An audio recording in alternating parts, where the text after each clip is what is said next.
Millionaire CEO sees the signature on the painting the girl begged him to buy and breaks down in tears. Before we dive into the story, drop a comment below and tell us where you're watching from. Enjoy the story. The October wind whipped through Manhattan's Steel Canyon, sending golden leaves spiraling past James Morgan's office window. From his penthouse suite atop the Morgan Tower, the 42-year-old billionaire barely noticed the spectacular autumn display. His attention was fixed on the latest acquisition for his world-renowned art collection, an early Elizabeth Bennet canvas that had cost him $8 million. "Another EB for the vault, sir?" his assistant Catherine remarked, placing the authenticity papers on his desk. James nodded without enthusiasm. 17 down, 1 to go. The famed Redemption series remained incomplete, the final 18th painting continuing to elude him despite 15 years of searching. He turned, back to the window, his reflection staring back at him. Perfectly tailored suit, perfectly empty life. The art collection that had become his obsession filled the walls of his homes but couldn't fill the hollowness inside him. Something caught his eye, a small flash of yellow on the sidewalk below. Squinting through the glass, he spotted a makeshift lemonade stand and a small figure with copper-colored hair, oddly out of place among the suits rushing past. "Catherine, is that a child selling lemonade outside our building?" "In October?" Catherine joined him at the window. "Yes, she's been there all week. Security says she's harmless, just a girl trying to make a few dollars." "In the financial district?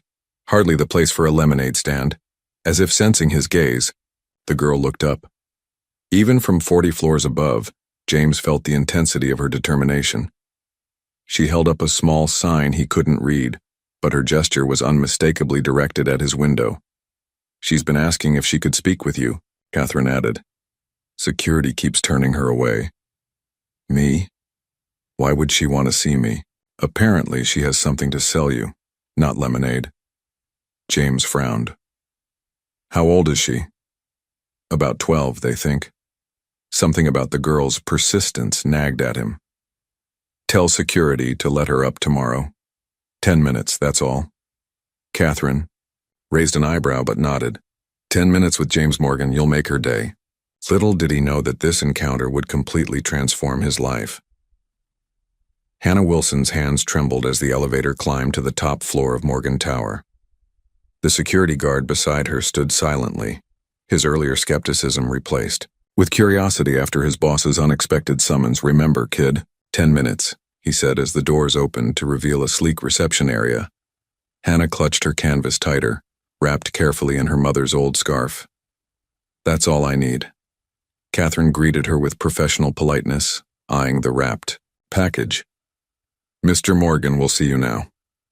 Inside the sprawling office, James Morgan stood by the window, his back to the door. The walls displayed spectacular artwork, and Hannah immediately recognized 3 of her mother's earlier pieces. "Mr. Morgan," Hannah began, her voice steadier than she felt. "Thank you for seeing me." He turned, his expression unreadable. "You're quite persistent. Most adults don't try as hard to reach me. Mom said sometimes you need to stand your ground until the right people listen." She stepped forward. "I'm Hannah Wilson." "And what brings you to sell lemonade outside a financial tower in autumn, Hannah Wilson?" "The lemonade was just to be noticed," she admitted. "This is what I came to show you." She carefully unwrapped the canvas. James approached with professional disinterest that vanished the moment the painting was revealed. A stunning abstract scene in blues and golds, unmistakably Elizabeth Bennet's style. His breath caught as his eyes found the signature in the corner. "Where did you get this?" His voice had lost its businesslike tone. "My mother painted it, before she died 2 months ago." Hannah watched his reaction carefully. "Elizabeth Bennet Wilson was my mom." James sank into his chair, eyes fixed on the painting. "Elizabeth Bennet. Had children?" "3 of us. I'm the oldest. Olivia's 9, Max is 6. Her voice wavered slightly. "We're going to lose our house next week unless I can sell this painting. Mom said it would be valuable to the right collector." James stared at the canvas, then at Hannah's face, seeing the resemblance now. Those same determined eyes that had once stared into his after pulling him from a wrecked car. "This is the final piece of the redemption series," he whispered. Hannah nodded. Mom called it Guardian Angel. She said it would complete a story. James's fingers hovered over the brushstrokes, not quite touching. "Do you know what this is worth?" "Enough to save our home, I hope." "Much more than that." He looked up, his eyes unexpectedly damp. "Where are your siblings now?" "Home with Mrs. Abernathy next door, but she can't watch them much longer. Her daughters, moving her to a retirement home." James pressed a button on his desk. "Catherine, clear my afternoon, and have the car brought around." He turned to Hannah. "I'd like to see where Elizabeth lived, and meet her other children." The painting that had eluded him for years had finally appeared, along with a connection to the woman who had once saved his life, and then vanished. James's Bentley looked absurdly out of place on Maple Street, a modest neighborhood in Queens, where tidy but aging homes lined the cracked sidewalks. Hannah fidgeted in the leather seat, uncertain what to make of the billionaire's sudden interest. "It's the blue one." She pointed to a 2-story Victorian house that had once been charming, but now showed clear signs of neglect. Peeling paint, a sagging porch, and an overgrown garden revealed the struggles of its recent past. "Mom got too sick to keep up with things," Hannah explained, watching James's expression. "And then the medical bills." James nodded, studying the structure with unexpected emotion.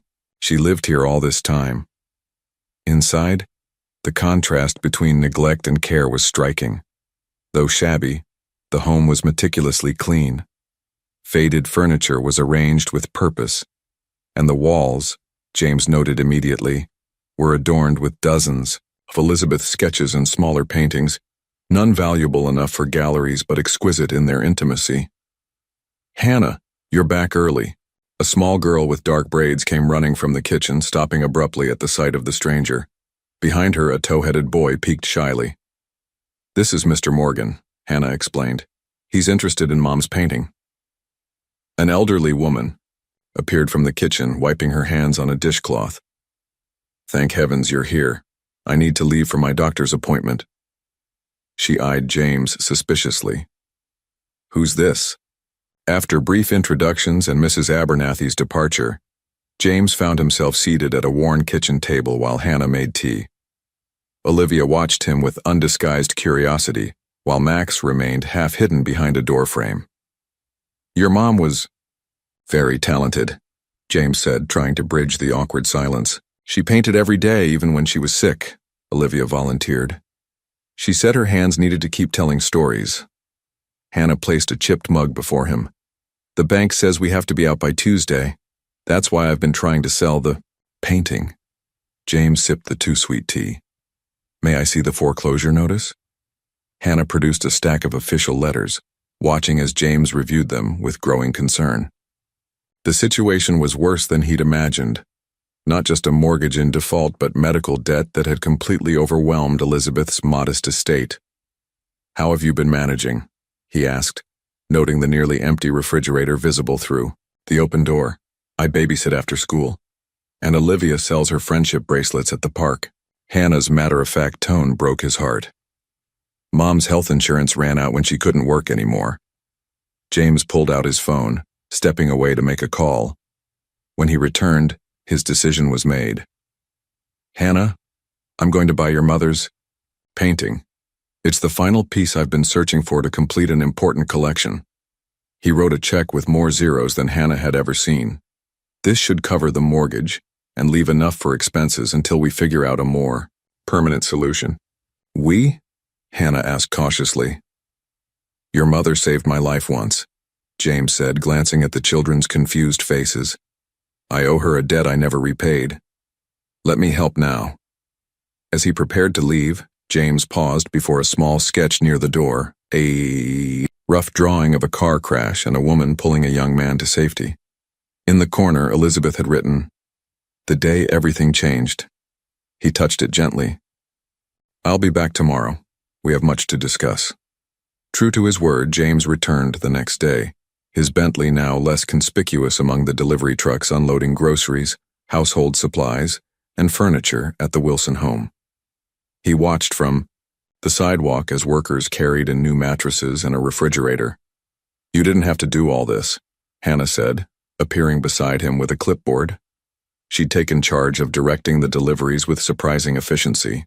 "Actually, I did," James replied. "The house inspection revealed several safety issues. The electrical system was dangerously outdated. Inside, the transformation was already visible.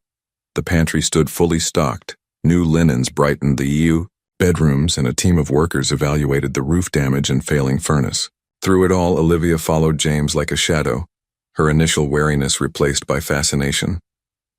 "Do you really own a whole building?" she asked, trailing him to the dining room where he'd set up a temporary workspace. "Several, actually." James smiled at her wide-eyed reaction. "Hannah says you collect Mom's paintings. Were you friends?" James hesitated. "We met once, very briefly. She helped me when I needed it most." "That sounds like Mom," Olivia said. "She always helped people." Max, still shy but growing bolder, appeared with a drawing.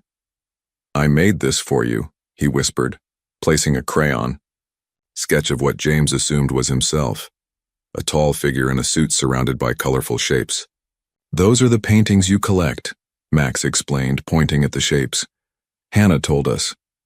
"It's excellent," James replied, genuinely touched. "You have your mother's talent." Later, after the workers had gone and the children were occupied with dinner, James examined Elizabeth's painting more thoroughly in the afternoon light streaming through the newly cleaned windows.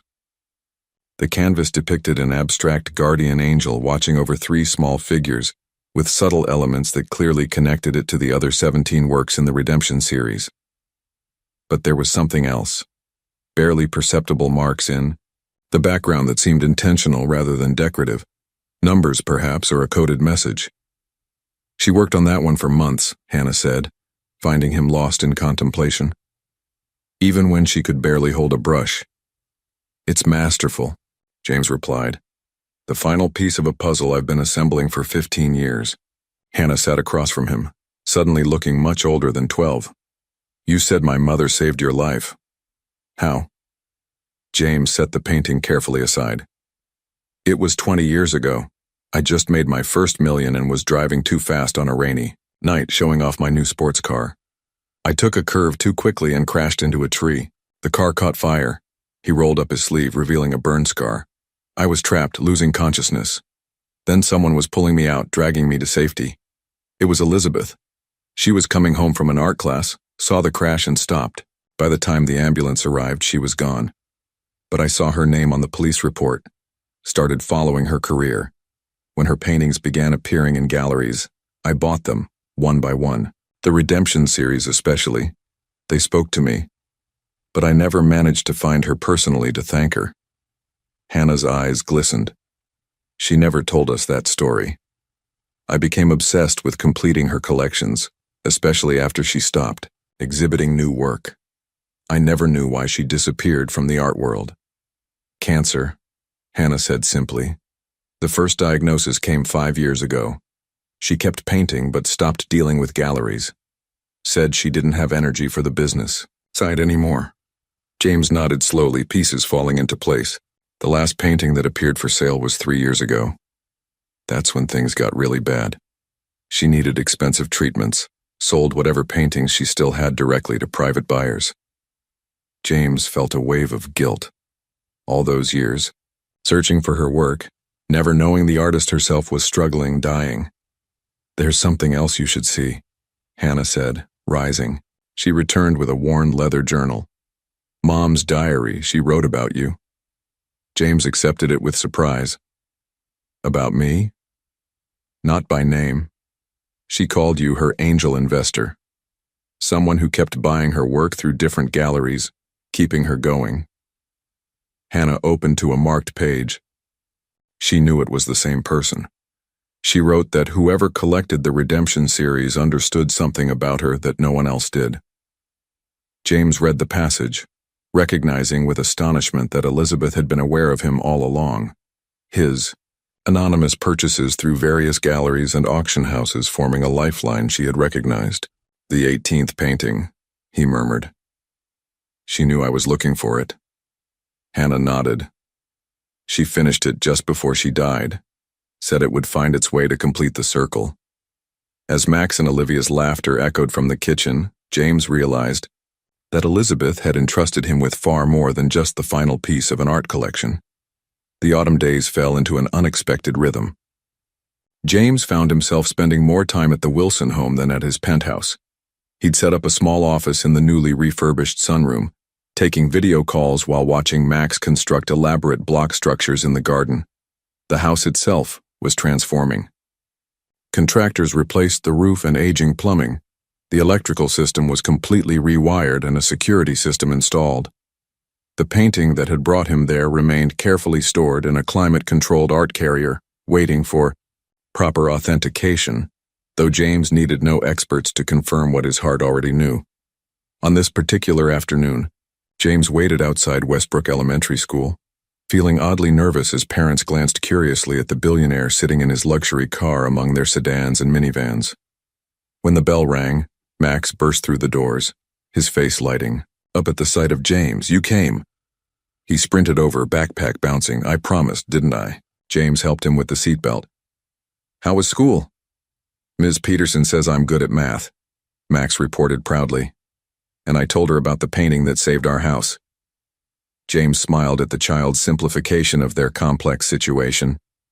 In Max's world, everything had been solved by a painting and the mysterious rich man who had appeared in their lives. But the reality wasn't so simple. James's phone buzzed with a message from his attorney. "Painting authenticated. Conservative valuation. 12.4 matters. Need to discuss children's situation urgently." At the house, Hannah was already home, helping Olivia with homework at the dining table. The normalcy of the scene struck James powerfully. How quickly he'd grown accustomed to these three children in his life. How empty his existence had seemed before them. "I made chicken casserole," Hannah announced, her culinary skills improving under Mrs. Abernathy's continued guidance. "There's plenty if you want to stay for dinner." "I'd like that," James replied, setting down his briefcase. "But first, can we talk after the children eat?" Hannah nodded, immediately alert to his serious tone.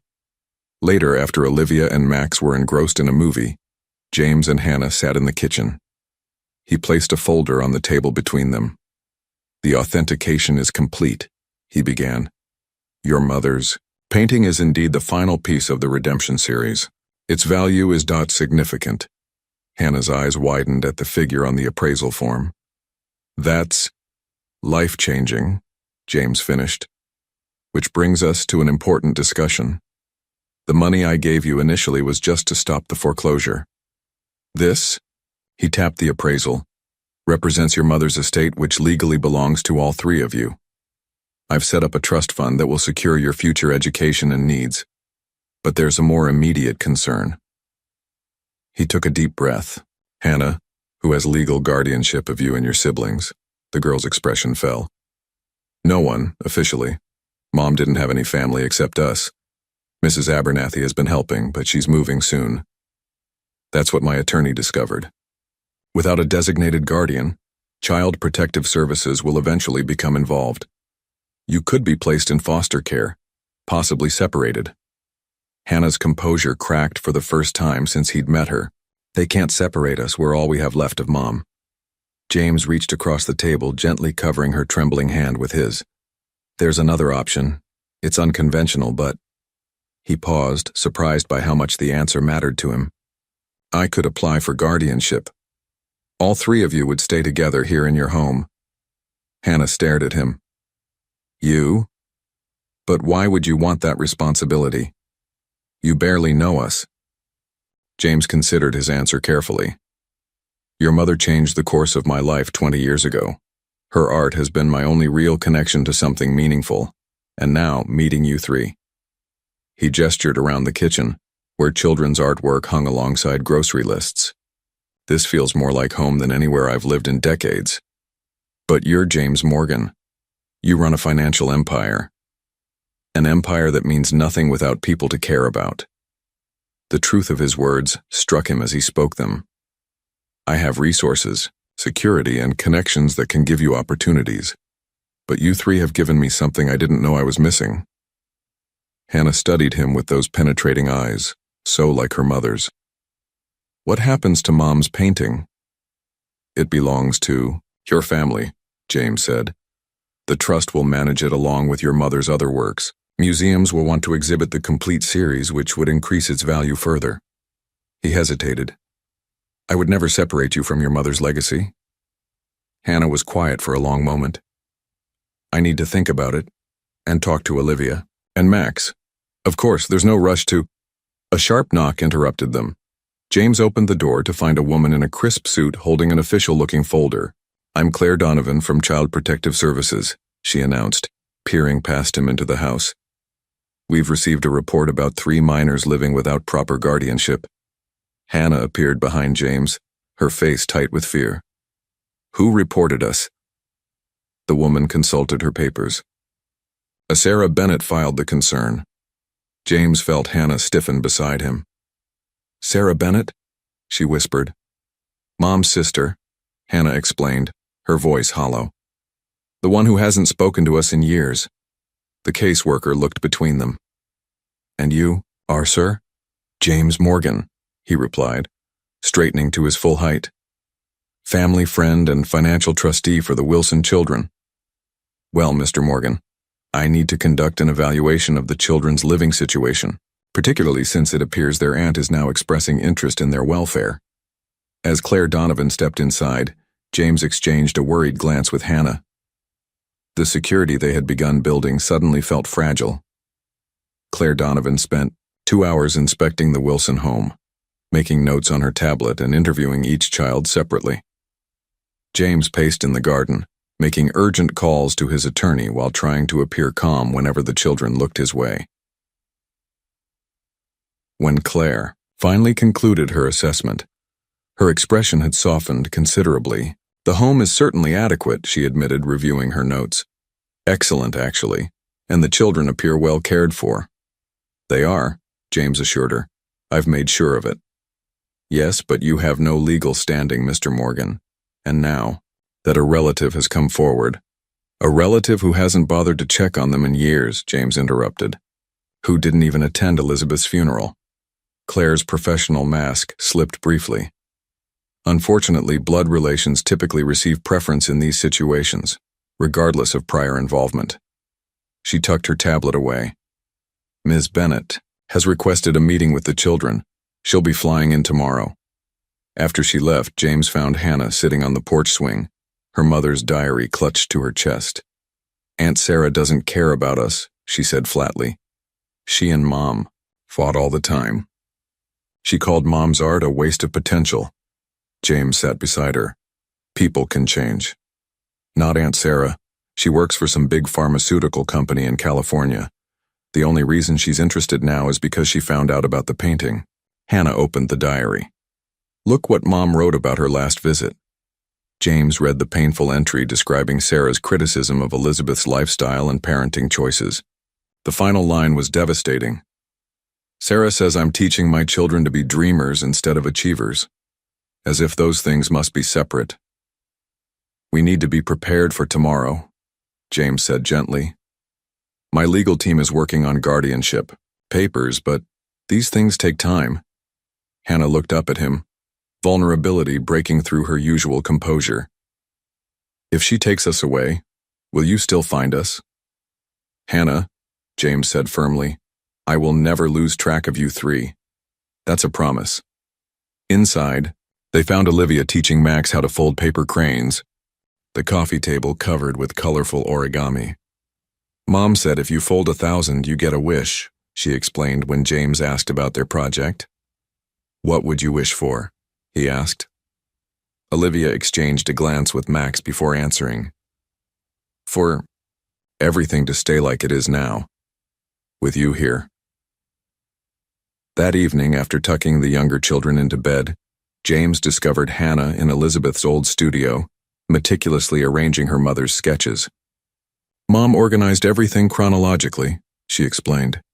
Each sketch relates to one of her major paintings. James helped her sort through the papers, marveling at Elizabeth's creative process.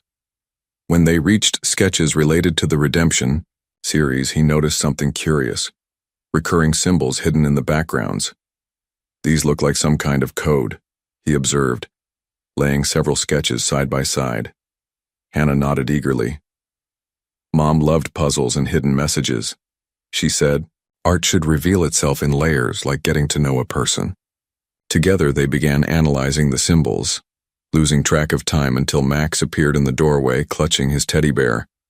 I had a bad dream, he whispered, about the lady coming to take us away. James and Hannah exchanged concerned glances. Tomorrow would bring Sarah Bennett and whatever intentions she harbored, genuine or otherwise. Come here, James said, opening his arms. No one is taking you anywhere. As Max settled against him, James realized how completely these children had claimed his heart. Whatever happened tomorrow, he would protect them, just as Elizabeth had once protected him. Sarah Bennett arrived precisely at 2 o'clock, stepping out of a taxi with the brisk efficiency that had propelled her to an executive position at Medicorp Pharmaceuticals. She surveyed the Wilson home with visible surprise, noting the recent renovations and landscaping. Inside, James had prepared the children as best he could. Hannah sat rigidly on the sofa, her arm protectively around Max. Olivia fidgeted beside them, twisting a friendship bracelet around her wrist. James stood nearby, trying to project calm while his attorney, Marcus Delgado, arranged documents on the dining table. The doorbell rang and time seemed to freeze. Remember, James said softly, just be yourselves. Sarah Bennett was Elizabeth's, opposite in every way, sleek, polished, with sharp features and calculating eyes. Where Elizabeth had been warm colors and fluid movement, Sarah was monochrome precision. Even her smile seemed practiced as she entered the living room. My goodness, she exclaimed, studying the children. How you've all grown. Hannah, you look just like your mother. Her gaze swept over James. And you must be Mr. Morgan, the benefactor. Marcus stepped forward. Marcus Delgado, legal counsel for Mr. Morgan and the Wilson Children's Trust. Sarah's smile tightened. I wasn't aware children required legal representation to meet their aunt. Under these circumstances, clarity is important, Marcus replied smoothly. An uncomfortable silence followed until Hannah spoke. Why are you here, Aunt Sarah? You didn't come when Mom was sick. Sarah's composure faltered slightly. I wasn't informed of the severity of her condition. Work has kept me in California, and your mother and I weren't in regular contact. You argued with her, Olivia interjected. You made her cry. Sarah sighed. Family relationships are complicated, Olivia. Adults can disagree and still care about each other. She glanced at the children's wary faces. I'm here because you're my family. When I learned about your situation. You mean when you learned? About Mom's painting, Hannah interrupted. I see Elizabeth taught you her directness, Sarah replied with a thin smile. Yes, I heard about the painting, which led me to discover her passing and your guardianship status. As your closest blood relative, I felt responsible. James stepped forward. The children have been through significant upheaval. They're just beginning to find stability. In your care? Sarah raised an eyebrow. A single businessman with no experience raising children? A man whose connection to this family comes from a chance encounter decades ago and an obsession with my sister's art. Mr. Morgan has been here for us, Hannah countered. Where were you when Mom couldn't afford her medication? When we were eating ramen for days straight? Pain flickered across Sarah's face, quickly replaced by determination. I can't change the past, but I can ensure your future. I've already spoken with Child Protective Services. As your aunt, I have priority for guardianship. Marcus cleared his throat. Not necessarily. The court considers multiple factors, including the children's established bonds, emotional well-being, and, most importantly, Elizabeth's documented wishes. Sarah turned sharply. My sister left no will. Not a traditional one, James agreed. He nodded to Hannah, who brought forward the leather diary and spread out Elizabeth's sketches. But she left clear indications of her desires. Hannah carefully showed the coded symbols they'd discovered in her mother's artwork, particularly those in the Redemption series. Mom was creating a message throughout her final works. We've been deciphering it. Sarah looked skeptical. This is hardly legally binding.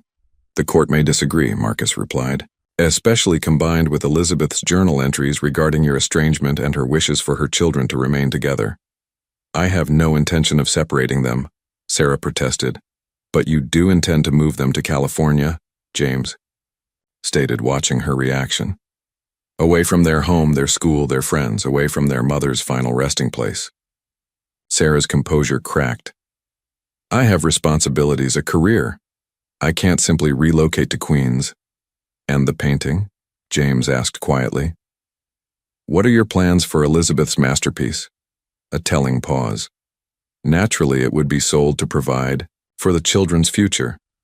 It already has been, James replied, along with proper trust management to ensure the children benefit from their mother's legacy while preserving her artistic vision. Max, who had remained silent until now, suddenly spoke up. I don't want to go to California. I want to stay with James. Sarah stared at the little boy, clearly unprepared for his attachment to a man who'd been a stranger just weeks ago. Perhaps we should all take some time to consider what's truly best for the children, Marcus suggested diplomatically. After Sarah left, promising to return the following day, Hannah collapsed onto the sofa, exhaustion etched on her face. She's going to take us away, isn't she? James sat beside her. Not if I can help it, and I believe we found something important today. What's that? Your aunt's true motivation. She came expecting to control your mother's final masterpiece. Finding it already sold and you three protected by legal safeguards wasn't in her plan. Later that night, after the younger children were asleep, James found Hannah in the studio, again, intently studying her mother's sketches under a desk lamp. I found something, she whispered, eyes bright with discovery. Look at these symbols in the background of the guardian angel painting. They match this sketch dated 3 months before she died. James examined the papers, his heart quickening, as he recognized the pattern. It's a reference to the hospital room where I recovered after the accident, the room where she saved me. Hannah's fingers traced the delicate code. And here, these marks that look decorative, they're actual words when you connect them properly. She demonstrated, revealing a hidden message. The circle closes where it began. He will guard them as I guarded him. James stared at the revelation, emotions overwhelming him.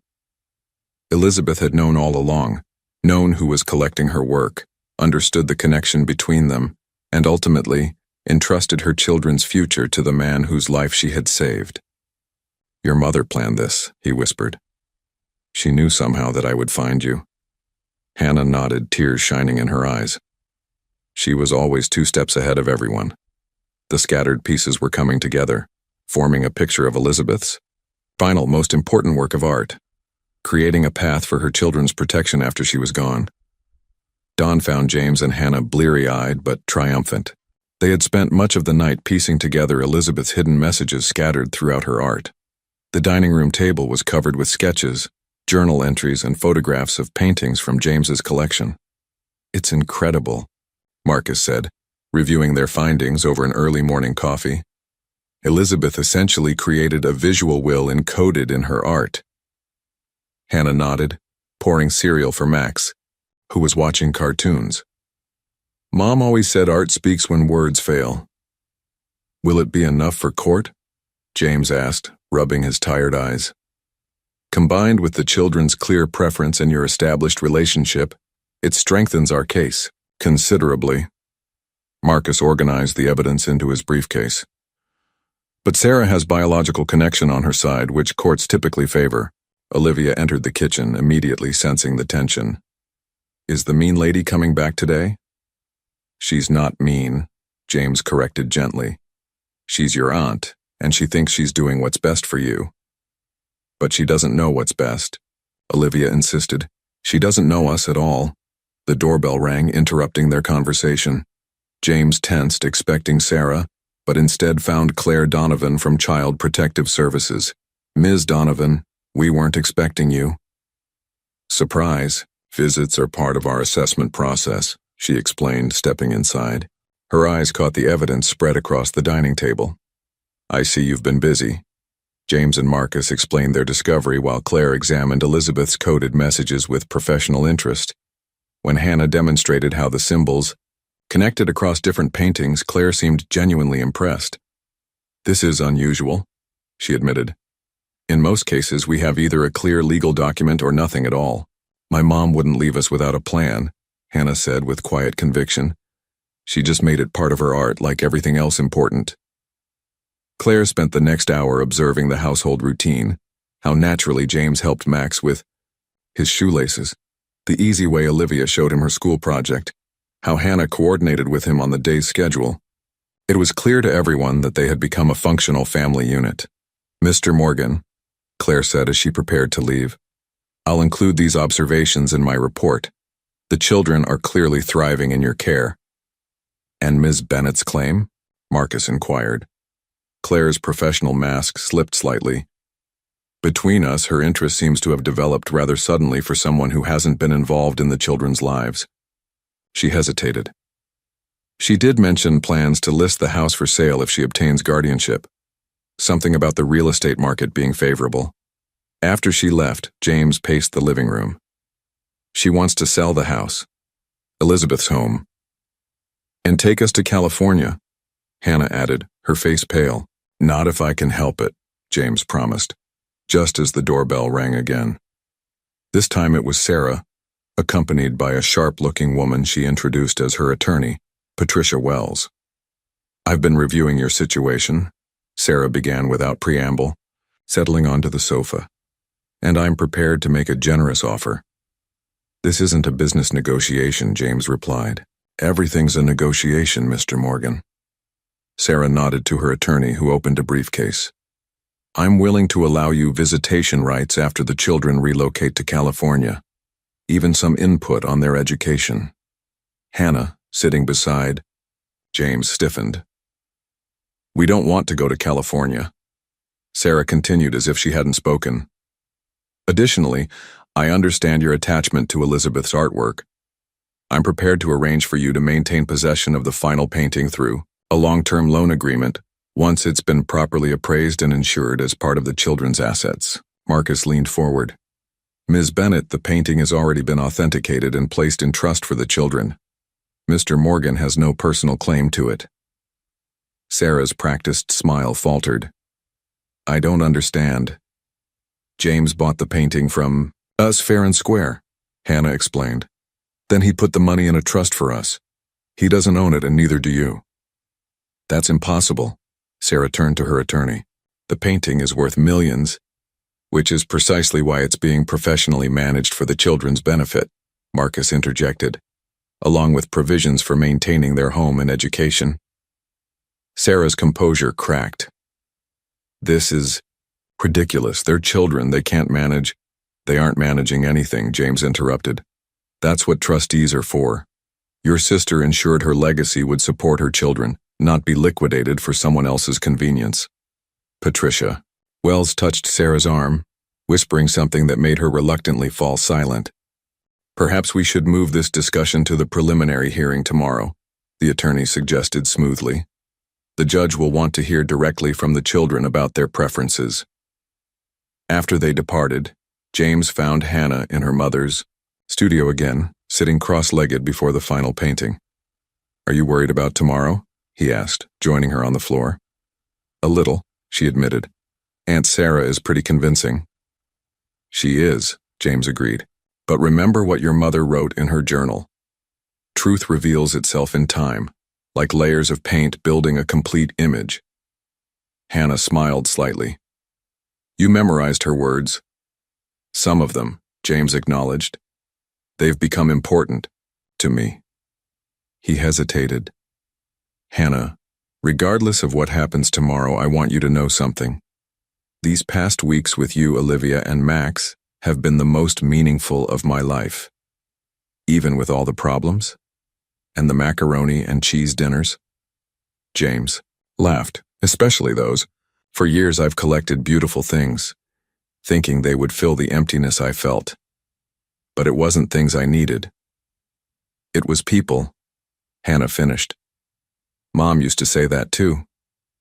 James gently touched the corner of Elizabeth's painting.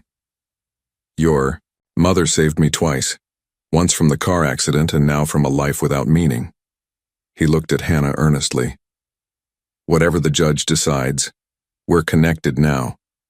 Nothing changes that. Hannah nodded, determination replacing worry in her eyes. Mom's final message said the circle closes where it began. Tomorrow, we'll make sure it does. The family court occupied the third floor of a nondescript government building downtown. Despite its ordinary appearance, the tension in the air made it feel imposing as James led the Wilson children through security. Hannah gripped Olivia's hand tightly, while Max clung to James's leg, reluctant to venture further into the unfamiliar setting. Judge Eleanor Simmons's courtroom was smaller and less formal than James had expected, designed to be less intimidating for children. Still, Sarah and her attorney were already seated at one table, looking polished and confident. Marcus motioned James and the children to the opposite table, where folders of evidence were neatly arranged. Remember, James whispered, as they sat, just be honest about what you want. Judge Simmons, a woman in her 60s with kind eyes and a no-nonsense demeanor, entered and quickly established the purpose of the preliminary hearing: to determine temporary guardianship of the Wilson children pending a final decision. I understand. We have competing petitions, she began, reviewing the files. Sarah Bennett, maternal aunt, and James Morgan, a family friend? She glanced up questioningly. Marcus rose. Your Honor, Mr. Morgan was a significant part of Elizabeth Wilson's life. She entrusted her children's well-being to him through encoded instructions in her artwork and journals. Patricia Wells immediately objected. Encoded messages in paintings hardly constitute legal guardianship designation, Your Honor. Judge Simmons held up her hand. I've reviewed the submissions, including the CPS reports and the rather unique evidence from Ms. Wilson's artwork. She turned her attention to the children. In cases like these, I find it helpful to hear directly from those most affected. Hannah straightened in her chair as the judge addressed her first. Hannah, I understand you're 12 years old and have been caring for your siblings since your mother's passing. Yes, Your Honor. Mom taught me what to do if something happened to her. And how do you feel about possibly living with your aunt in California? Hannah glanced briefly at Sarah before answering. I've only met Aunt Sarah 3 times in my life. She and Mom didn't get along. We have a home here, friends, and Mom's studio where I can still feel close to her. And Mr. Morgan, how does he fit into your life? James found us when I was trying to sell Mom's painting. He didn't just buy it, he made sure we were okay. He fixed our house, got Max medicine when he was sick, and helped me understand Mom's messages. Hannah's voice grew stronger. He's not just some stranger. Mom trusted him. The judge turned to Olivia, who twisted her friendship bracelet nervously. Olivia, who would you prefer to live with? James, she answered immediately. He listens when I talk about my day. Aunt Sarah keeps looking at her watch. A flush crept up Sarah's neck as Judge Simmons suppressed a smile. Max was too shy to speak much, but when asked, he climbed onto James's lap and stated simply, "He's my James." Judge Simmons then questioned both Sarah and James about their motivations and plans for the children's future. Sarah spoke of excellent schools in California, cultural opportunities, and financial security. James emphasized stability, community connections, and honoring Elizabeth's legacy by keeping the children in the home she had created for them. Your Honor, Sarah said finally, while Mr. Morgan's assistance has been commendable, blood relations should take precedence. I'm their only family. That's not true, Hannah interrupted, tears in her eyes. We're each other's family, and James is part of that now. Mom knew that would happen. That's why she made sure he'd find us. The judge considered this, studying the emotional connections evident before her. The way Max leaned against James, how Hannah and Olivia positioned themselves protectively alongside him, creating a unit that looked remarkably like a family despite its unconventional formation. I'll review the evidence and testimonies, Judge Simmons announced. We'll reconvene tomorrow morning for my decision on temporary guardianship. No one slept well that night. James paced the living room long after the children had gone to bed, rehearsing arguments and scenarios in his mind. Upstairs, Hannah stared at the ceiling, listening to Olivia's restless turning in the next bed while Max mumbled in his sleep. At breakfast, they moved in tense silence, the usual morning chatter replaced by the weight of the coming decision. James tried to project confidence as he flipped pancakes, the children's favorite, but his smile felt strained. "What if the judge picks Aunt Sarah?" Olivia finally asked, voicing everyone's fear. James set down his coffee. "Then we'll appeal." But Judge Simmons seemed fair and thoughtful. "She'll consider what's best for you." "And what's that?" Hannah asked, her eyes searching his. "That you stay together," James replied firmly. "That you remain in the home your mother created. That you're with someone who understands your mother's vision for your future. That we stay with you," Max added simply, maple syrup dripping from his chin. "Yes," James agreed, his throat tightening. "That too." The courthouse seemed more imposing the second day. News of the unusual case, a billionaire art collector seeking guardianship of 3 children connected to a valuable painting, had leaked to local media. A few reporters lingered outside, forcing Marcus to usher them through a side entrance. Sarah arrived moments before the hearing resumed, immaculately, dressed and flanked by her attorney. She nodded stiffly toward the children but avoided James's gaze. Judge Simmons entered, her expression giving nothing away as she arranged her papers. "I've carefully reviewed all evidence in this matter," she began, "including CPS reports, character, references, financial statements, and the rather unique artistic testament left by Elizabeth Wilson." The courtroom fell silent. Hannah reached for James's hand under the table. "In matters of guardianship, courts typically favor blood relations," Judge Simmons continued. Sarah straightened slightly. "However, each case must be evaluated on its specific merits with the children's best interest as the paramount consideration." She looked directly at the children. "Hannah, Olivia, and Max Wilson have formed a significant attachment to Mr. Morgan, who has provided stability during an exceptionally difficult transition. Ms. Bennett, while offering financial security, has had minimal involvement in the children's lives and proposes significant disruption to their existing support system." Sarah's attorney began scribbling notes rapidly. "Furthermore," the judge continued, "the evidence suggesting Elizabeth Wilson's intentions, while unconventional, is compelling. The consistent symbolism in her artwork, particularly the final painting, combined with her journal entries, suggests a deliberate plan to connect her children with Mr. Morgan." Judge Simmons folded her hands. "Therefore, I am granting temporary guardianship of all 3 Wilson children to James Morgan, pending final hearing in 6 months. The children will remain in their current home, with Ms. Bennett granted visitation rights to be arranged through the court." The relief that flooded through James was overwhelming. Hannah squeezed his hand so tightly it hurt, while Olivia bounced slightly in her chair. Even Marcus allowed himself a small smile. Sarah sat motionless, her expression unreadable. As the judge continued outlining specific conditions of the guardianship, Patricia Wells whispered urgently in Sarah's ear. When court adjourned, Sarah approached them in the hallway. James instinctively moved closer to the children. "Congratulations," she said stiffly. "The judge was clearly moved by your connection." "Sarah," James began, "the children would benefit from knowing their maternal family.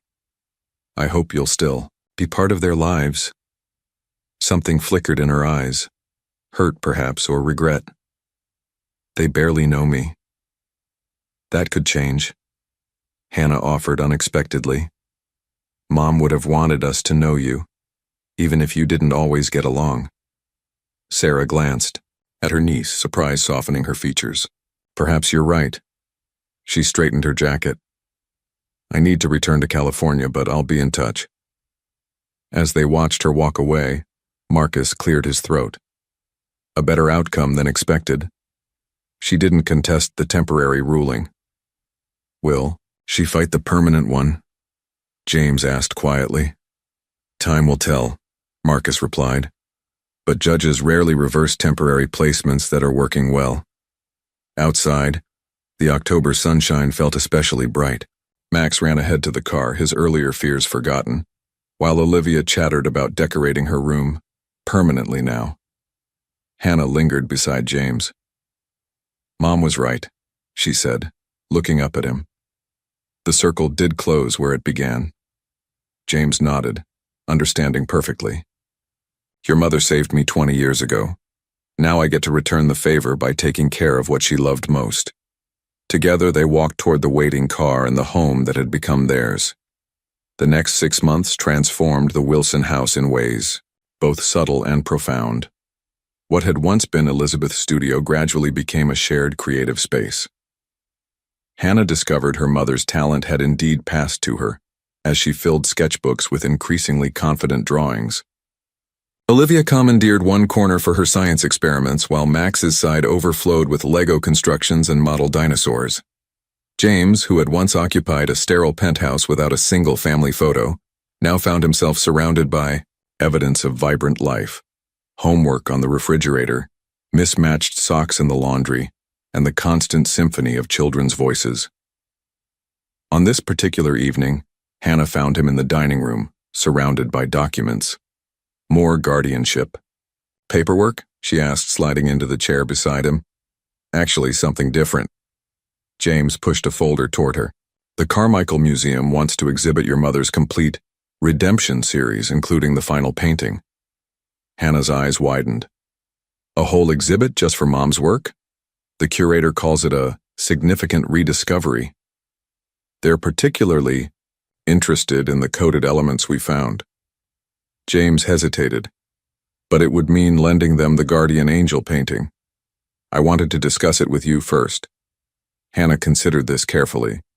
Would people learn Mom's whole story? About how she saved you and then you saved us? If you want them to know, yes. Then we should do it. Mom always said art needs to be seen to fulfill its purpose. The conversation was interrupted by the doorbell. Marcus stood on the porch, his expression serious. I received a call from Patricia Wells today, he said once they were seated in the living room. Sarah wants to discuss the permanent guardianship hearing. James tensed. Is she contesting? That's just it. She wants to meet with all of you before making her decision. 2 days later, Sarah arrived for dinner. The children watched cautiously as she handed James a bottle of wine and presented each of them with carefully chosen gifts. Art supplies for Hannah, a chemistry kit for Olivia, and dinosaur models for Max. Your mother mentioned your interests in her emails, she explained, noticing their surprise. We didn't speak often, but she kept me updated. Over James's roast chicken, his cooking skills had improved dramatically. Sarah seemed different. Less rigid, more attentive. She asked about school, listened to Olivia's detailed explanation of photosynthesis, and admired Max's dinosaur facts without checking her watch once. After the children were excused, Sarah turned to James. I've been doing a lot of thinking since the hearing. And I was wrong. She traced the rim of her glass. I thought biological connection automatically granted me rights, but it doesn't. Grant understanding. You understand these children in ways I don't. James waited, sensing there was more. The truth is, Sarah continued, I was jealous. Elizabeth always had this magic. People were drawn to her, inspired by her. Our parents favored her artistic soul over my practical nature. She sighed. When I heard about the valuable painting, I convinced myself I was protecting my niece and nephews from an opportunistic stranger. And now? Now I see what Elizabeth saw, someone who would care for her children because of who they are, not what they're entitled to. Sarah straightened. I won't contest the permanent guardianship. The children belong with you. Relief washed over James. Thank you. But, Sarah added, I would like to remain in their lives, to know them better. Elizabeth would have wanted that despite our differences. Later, after Sarah had gone, Hannah found James on the porch swing. Is Aunt Sarah going to try taking us again? She asked, settling beside him. No. She's withdrawing her petition. James put his arm around her shoulders. She wants to be your aunt, not your guardian. Hannah nodded thoughtfully. That feels right somehow. Inside, Olivia and Max were preparing the table for their traditional Friday movie night. The routine had become sacred. Popcorn in colorful bowls, pillows on the floor, and a film chosen by rotating vote. You know, James said, watching them through the window, the permanent guardianship hearing is just 2 weeks away. Are you nervous? Hannah asked. Terrified, he admitted with a small laugh. But also more certain than I've ever been about anything. Hannah leaned against his shoulder, a gesture that had become familiar and precious. Mom would be happy. You know that, right? I hope so. She is, Hannah said with absolute certainty. I can feel it. Together they went inside to join the others, the future clearer than it had been in months. The day of the permanent guardianship hearing arrived with crisp autumn air that mirrored the atmosphere from exactly 6 months earlier.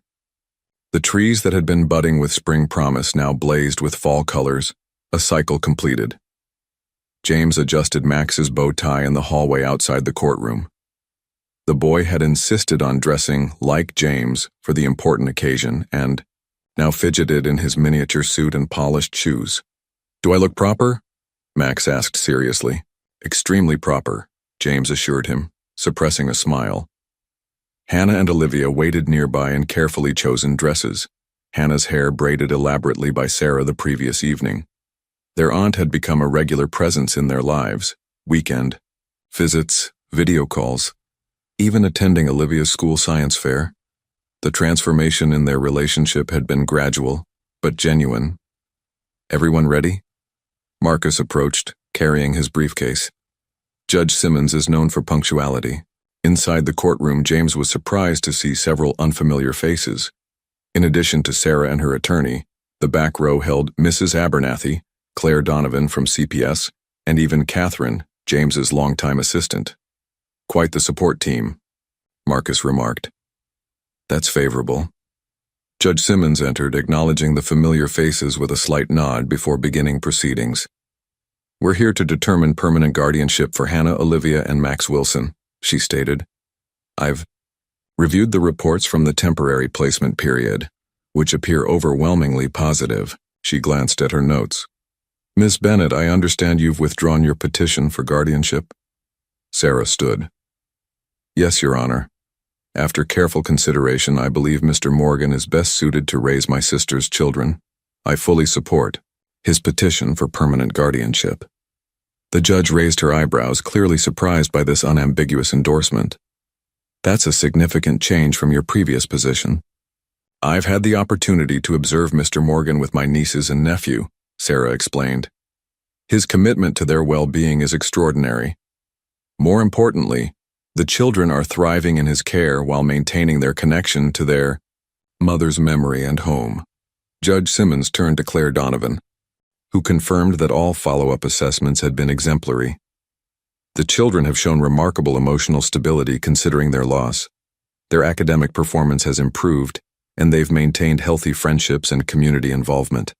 One by one, other witnesses offered their perspectives. Mrs. Abernathy describing the transformation of the household, Catherine detailing how James had restructured his entire business model to prioritize family time, even Hannah's art teacher, speaking to her blossoming talent nurtured by James's encouragement. Finally, Judge Simmons addressed the children directly. Hannah, Olivia, and Max, your opinions matter greatly in this decision. How do you feel about Mr. Morgan becoming your permanent guardian? Hannah spoke first, her voice steady. James found us when we needed someone most. He didn't just give us a home. He helped us keep Mom's memory alive. He learns every day how to be what we need. Olivia nodded enthusiastically. He comes to all my science competitions, even though he says some of the experiments make him nervous. Max, not to be outdone, declared. He reads 3 stories at bedtime, not just one. And he does all the voices right. Laughter softened the formality of the courtroom, and even Judge Simmons smiled. Mr. Morgan, she said finally, when you first appeared in my courtroom, I had serious reservations about your petition. It's unusual for someone with no prior connection to seek guardianship of 3 children. James nodded, his heart racing. However, she continued, the evidence of the genuine bonds you formed is undeniable. More importantly, you've maintained stability in these children's lives during an extraordinarily difficult transition. She signed the document before her. I hereby grant permanent legal guardianship of Hannah, Olivia, and Max Wilson to James Morgan. The formality of the courtroom couldn't contain Max's whoop of joy or Olivia's spontaneous applause.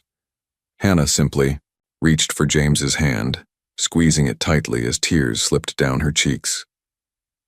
Family isn't always created by blood, Judge Simmons concluded. Sometimes it's formed through circumstance, choice, and love. Clearly, that's what's happened here. Outside the courtroom, surrounded by well-wishers, James caught Sarah's eye over the children's heads. She nodded once, a gesture of respect and perhaps even gratitude.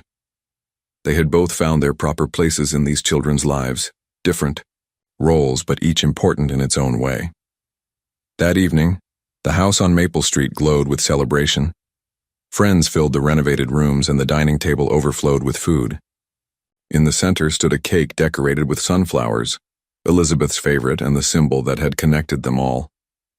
As James watched Hannah showing her latest sketches to her art teacher, Olivia explaining a science project to fascinated adults, and Max charming everyone with dinosaur facts, he felt a peculiar sense of completion. What had begun with a small girl selling lemonade had become the most important journey of his life. The final piece of the puzzle had fallen into place, creating a picture more beautiful than any he could have imagined. 1 year later, the Carmichael Museum of Modern Art buzzed with anticipation. The grand opening of Redemption, the Elizabeth Bennet Wilson collection, had drawn art critics, collectors, and media from across the country. In a private room adjacent to the main gallery, James adjusted his tie while Hannah fussed with Max's collar. Remember, James reminded the children, tonight is about celebrating your mother's work. If the attention gets overwhelming, just signal me, and we'll take a break. Hannah nodded, elegant beyond her 13 years in a deep blue dress that matched her mother's favorite painting color. Olivia twirled in her own dress, while Max practiced his museum manners with exaggerated care. Sarah joined them, having flown in specifically for the opening. Elizabeth would be so proud, she said, surveying her nieces and nephew. Not just of her exhibition, but of who you're becoming. The transformation in Sarah over the past year had been remarkable. Monthly visits had evolved into genuine affection.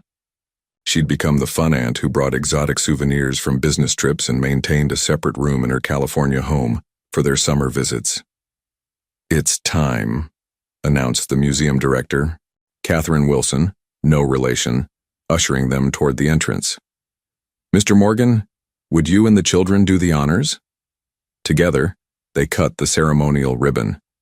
Applause echoed through the grand hall as they entered the exhibition space where all 18 paintings of the Redemption series hung in sequence for the first time ever, culminating with Guardian Angel.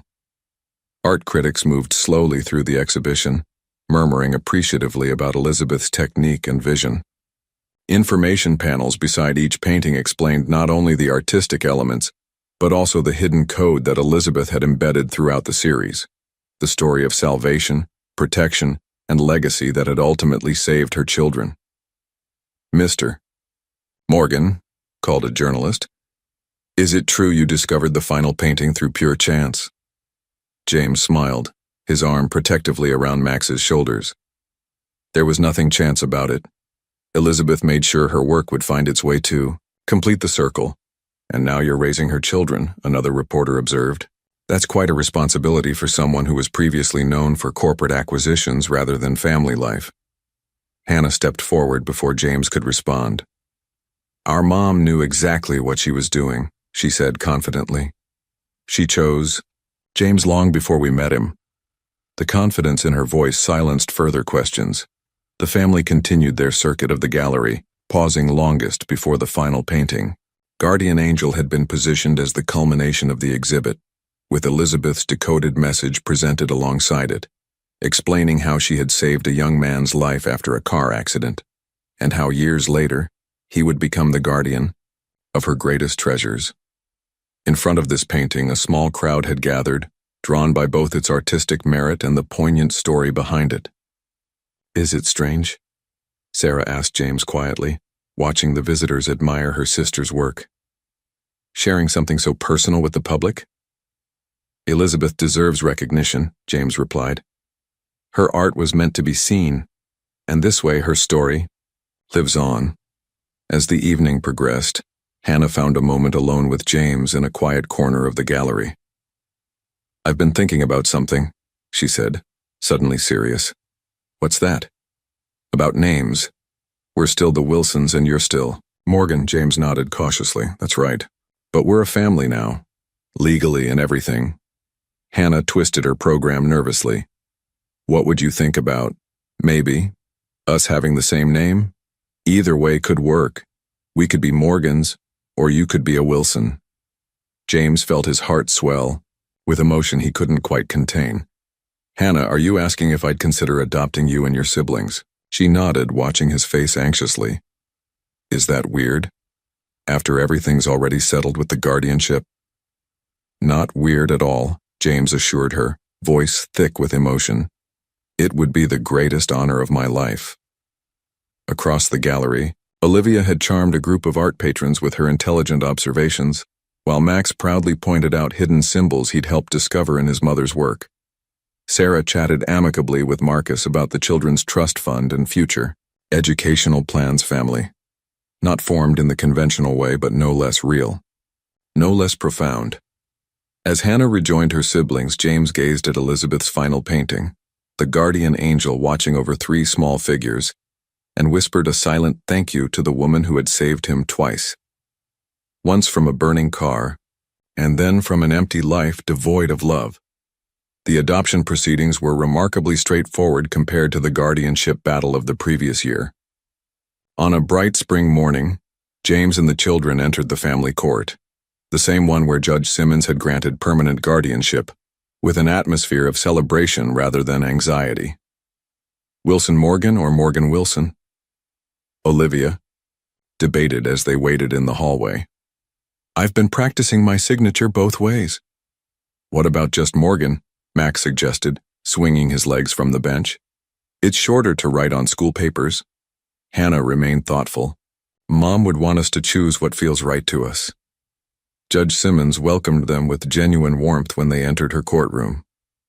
"Well, if it isn't my favorite unconventional family," she remarked, setting aside formality. "I've reviewed your petition for adoption, Mr. Morgan, and I must say it's a pleasure to see a happy ending in this courtroom." The proceedings were brief but meaningful. Each child was asked individually if they consented to the adoption and their choice regarding their surname. "I wish to be Hannah Elizabeth Morgan," Hannah stated clearly, "to honor both my mother and the father who chose us." Olivia and Max followed with similar declarations, though Max insisted on keeping Wilson as his middle name. "So I don't forget where I started." When Judge Simmons asked James to confirm his commitment, he spoke from the heart. "These children have given my life meaning beyond anything I could have imagined. Formally becoming their father only makes official what has been true in my heart. Since the day Hannah sold me lemonade on a cold October morning, then by the power vested in me," Judge Simmons declared, "I hereby decree that Hannah, Olivia, and Max are legally the children of James Morgan, with all rights and responsibilities therein." She signed the final document with a flourish. "Congratulations to the Morgan family." Afterward, they celebrated at Riverside Park, where Elizabeth had often taken the children to paint landscapes. Sarah joined them, bringing a cake decorated with the Morgan family crest alongside sunflowers, a perfect symbol of their blended history.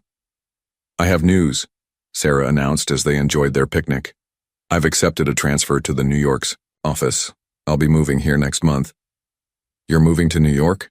Hannah asked, surprised. Sarah nodded.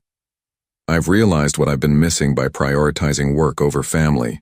You 3 are my connection to Elizabeth. I don't want to be just a holiday visitor in your lives." James offered his hand. "Welcome to New York." That evening, after the younger children were asleep, James found Hannah in her studio space, working on a large canvas. "May I?" he asked, gesturing to her work in progress. Hannah nodded, stepping aside to reveal a painting that showed unmistakable influence from her mother's style, but with her own distinct perspective. It depicted 5 figures in an abstract setting: James, herself, Olivia, Max, and a luminous presence that could only be Elizabeth. "It's beautiful," James said softly. "Your mother's talent lives in you. I'm calling it Full Circle," Hannah explained, "for the exhibit at school." James nodded, understanding the significance. "Perfect title." Hannah set down her brush, suddenly serious. "Dad?" The word still felt new on her tongue. "Can I ask you something important?" "Anything. If Mom hadn't died. If you'd just bought her painting but she was still here. Would our lives still have connected somehow?" James considered this thoughtfully. "I believe they would have. Your mother created a path between us long before we knew it existed. The painting was just the vehicle." Hannah seemed satisfied with this answer. "That's what I think too." From the hallway came the sound of Max calling out in his sleep, a habit that had diminished but occasionally returned.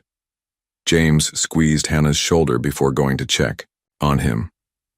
In Max's room, dinosaur nightlights cast gentle shadows across walls now covered with both prehistoric creatures and art prints. James sat on the edge of the bed, soothing Max back to sleep with the familiar reassurance of his presence. This was his life now. Midnight comfort, art studio conversations, science fair projects, and a home filled with laughter and occasional chaos. Nothing like the ordered solitude he had known before. Nothing he would trade for all the rare art in the world. Outside the window, stars glittered above the neighborhood where a talented artist had once raised her children alone, somehow knowing that one day the circle would close, that the man whose life she saved would return to save what she loved most. 5 years to the day since Hannah had set up her lemonade stand outside Morgan Tower, the family gathered in the backyard of their Maple Street home. The old Victorian had been lovingly restored, its character preserved while its systems were modernized. Elizabeth's studio remained largely untouched, though now it served as a shared creative space for all 3 children. James surveyed the scene with quiet contentment. Hannah, now 17 and already receiving college art scholarship offers, was setting up an easel near the flowering cherry tree. Olivia, 14 and scientifically brilliant, was explaining some complex theory to Sarah, who nodded with genuine interest. 10-year-old Max, still dinosaur-obsessed, but now also a budding photographer, was capturing candid shots of the gathering. "Hard to believe it's been 5 years, Marcus remarked, joining James by the grill. Now more friend than attorney, he had remained close to the family through their journey. "Sometimes it feels like yesterday," James replied. "Other times I can barely remember my life before them." The occasion was special, the unveiling of Hannah's latest work, commissioned by the Carmichael Museum as a companion piece to her mother's Redemption series. She had worked on it secretly for months, allowing no one to see it before completion. As twilight approached, guests gathered around the covered canvas. Hannah stood before them, confident yet humble. "Mom believed art tells. The stories we can't put into words," she began. 5 years ago, her final painting connected our lives in ways none of us could have imagined. She glanced at James, who gave her an encouraging nod. "This painting is called The Guardian's Circle," Hannah continued, unveiling the canvas. Gasps of appreciation rose from the gathering. The painting depicted a scene instantly recognizable yet transformed through Hannah's unique vision. A young girl at a lemonade stand, a tall figure approaching through swirling autumn leaves, and above them, a luminous presence, Elizabeth, guiding their meeting. Most striking was the background, the Morgan Tower skyscraper reflected in its windows, not its own steely facade, but the warm interior of the Wilson family home. Sarah wiped tears from her eyes. "Elizabeth would be so proud," she whispered. "She is," Max said with absolute certainty. "Mom's always watching." James studied the painting, overwhelmed by its emotional power and technical skill. Hannah had inherited her mother's gift for embedding meaning in each brushstroke. Like the guardian angel painting that had brought them together, this one told their story, past, present, and future, interconnected. As night fell, the family gathered on the porch swing, James with Max beside him, Hannah and Olivia leaning against the railing.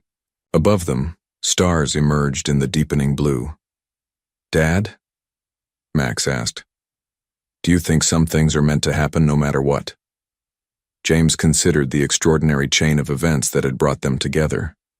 A car accident 25 years ago, a painting with a hidden message, a determined girl with a lemonade stand. "Yes," he said finally. "Some circles are meant to be completed." Hannah smiled, her expression so like her mother's that James's heart tightened with love and gratitude. The last painting had found its way home, and so had they all.